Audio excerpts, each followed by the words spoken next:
Sur la terre d'Haïti, comme au centre de Washington, l'effort américain monte en puissance.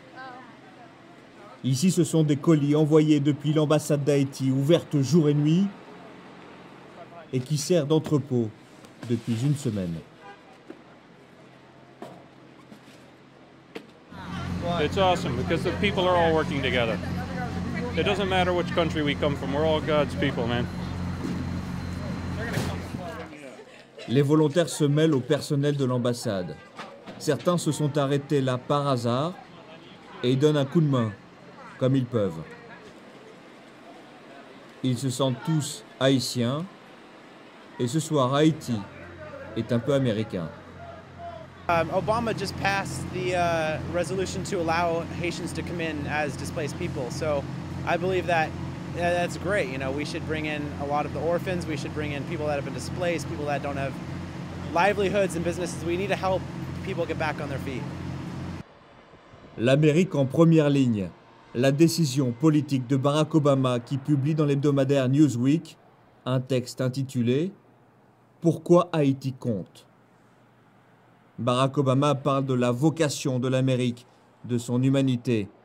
Mais selon les observateurs, la stratégie de Washington répond aussi à d'autres impératifs. Haiti has such problems and has had such problems for such a long time that Haitians tend to do anything they can to get out of those dire situations they find themselves in, including coming to the United States. And we've had massive rescues of Haitian boat people on the high seas in recent years.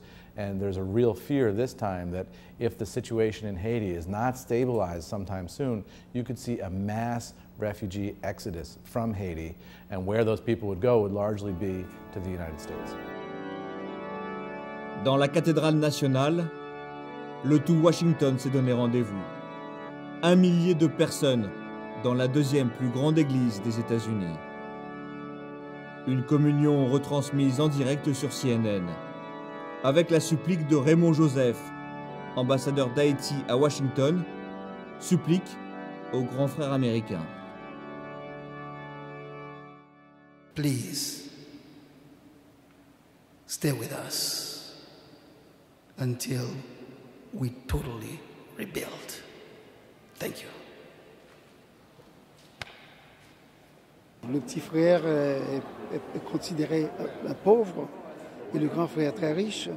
C'est le moment d'aider le petit frère à faire un pas en avant. Bon, de plus en plus, c'est considéré comme un grand frère parce qu'on a plus d'1 million d'Haïtiens maintenant aux États-Unis d'Amérique. Et tous ces Haïtiens ont beaucoup d'amis américains.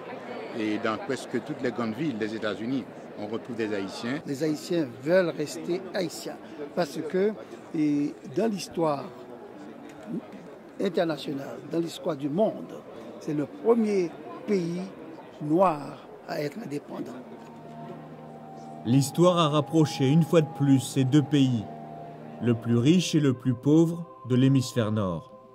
Haïti, la perle des Caraïbes, qui rêvait si souvent des États-Unis, est désormais sous son aile pour une durée indéterminée.